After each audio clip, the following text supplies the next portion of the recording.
Hello all, welcome to learn with me bytes. இன்னைக்கு நம்ம என்ன பார்க்க போறோம்னா, ஆன்லைன்ல ஏற்கனவே அப்லோட் பண்ணதுல ஒரு முறை இந்த ஃபைனல்ல எதனா எடிட் பண்ணிட்டா அதுக்கு அடுத்து மாற மாட்டேங்குதுன்னு ஒரு பிரச்சனை. இது என்னன்னா, நான் அதுலயே சொல்ல மறந்துட்டேன். இப்ப நீங்க இதுல போய் ஏன்னு பட்டா நம்பர் அடிக்கிறீங்க, அடிச்சிட்டவொடனே பிளம்னு வரும், ஃபைனல் வரும். இந்த ஃபைனலை நீங்க ரைட் கிளிக் பண்ணி டூப்ளிகேட் பண்ணிக்கங்க. டூப்ளிகேட் பண்ணிட்டு அதுல நான் சொன்ன மாதிரி நீங்க 1 2 3 அடிச்சு எது வரைக்கும் வேணுமோ அதை காப்பி பண்ணிட்டு அதையே திருப்பி பேஸ்ட் பண்ணி அது ஏற்கனவே அதுல சொன்ன மாதிரி தான். இதை ஹெல்பர் காலம்னு பேர் வச்சுக்கணும். இதை ஸ்டார்ட் பண்ணுங்க. டேட்டால போய் ஹெல்பர் காலம் ஸ்டார்ட் பண்ணீங்கன்னா வந்துடும். இதுல நீங்க இதை பண்ண கண்ட்ரோல் டி அழுத்தி மாத்தீங்கன்னா அதுல உங்க பெயரை நீங்க மாத்தீங்க எது வேணுமோ. இதுதான் பண்ணணும், ஓகேங்களா? அதுக்கப்புறம் இன்னொரு ஒரு இதுல என்னன்னா, இப்போ இதுல இருக்கிற ஒரு பயிர் வேற ஒருத்தர் செய்யறாரு அப்படின்னா அதுக்கான இதையே டெக்ஸ்டியே நம்ம பிரிண்ட்லயே கொடுக்கலாம், கையில எழுதுறதுக்கு பதில்.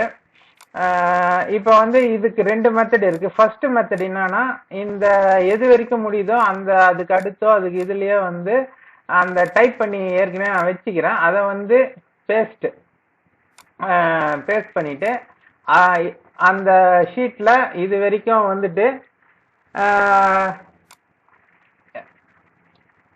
ரைட் கிளிக் பண்ணீங்கன்னா ஃபார்மேட் செல்ஸ்னு வரும். ஃபார்மேட் செல்ஸ்னு வந்தோடனே இந்த பக்கம் ஒரு இது வரும்.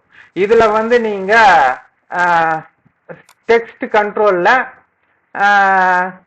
மெர்ஜ் அக்ராஸ் அப்படி கொடுத்தீங்கன்னா ஒரு இது வரும். அது ஓகே கொடுங்க. இதை வந்துச்சு பாருங்க, அவ்வளவுதான். இப்போ இது சரியா தெரியலன்னும் போது இப்படி வச்சுட்டு இதையும் கொடுக்கலாம். என்ன சொல்றது,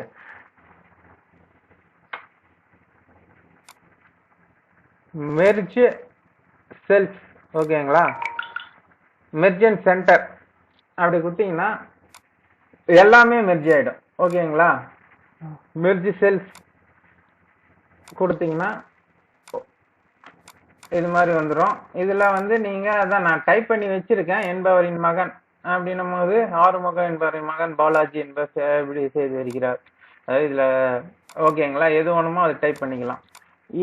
இது உணர் மெத்தட்ல நீங்க இதுல அன்மெர்ஜ் பண்ணிடலாம். நம்ம அதுல போனீங்கன்னா அன்மெர்ஜ் செல்ஸ்ன்னு இருக்கும், அதை கொடுத்தீங்கன்னா அன்மெர்ஜ் ஆயிடும்.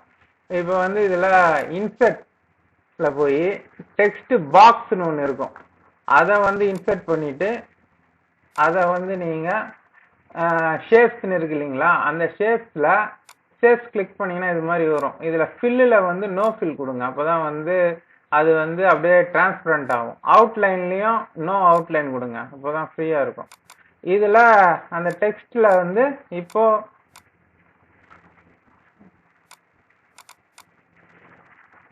பேஸ்ட் கொடுத்தீங்கன்னா அது வந்துடும், ஓகேங்களா? அதே மாதிரி அது உள்ள நீங்க எது வேணா டைப் பண்ணிக்கலாம். இந்த ரெண்டு மெத்தட் இருக்கு, எது ஒன்னாலும் நீங்க யூஸ் பண்ணிக்கலாம். நன்றி, வணக்கம்.